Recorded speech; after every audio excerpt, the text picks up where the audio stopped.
भुवनेश्वर प्रतिष्ठा दिवस को आसिले नहीं सांसद अपराजिता षडंगी टार्गेट कले मेयर सुलोचना दास।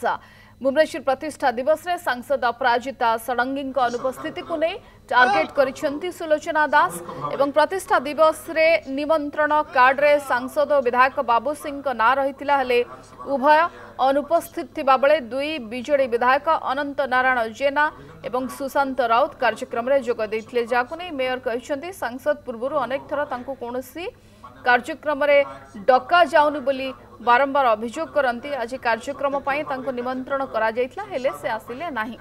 सांसदंक पई भुवनेश्वर अपेक्षा निज दल बड़ बोली अभियोग करिसेंती सुलोचना। एपरिकी बीजेपी विधायकंक अनुपस्थित को नै प्रश्न करिसेंती मेयर।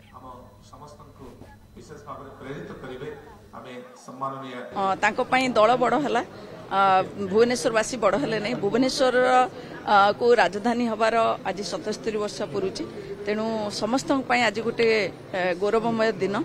तेणु ये दिन रे तांकर दायित्व थिला रही मध्य से जाई पारथांते जेहेतु पुरी रे होची दलर प्रशिक्षण शिविर किंतु से सेटा को भाबिलेनी गुरुत्व बोली सेथि पई आसिलेनी।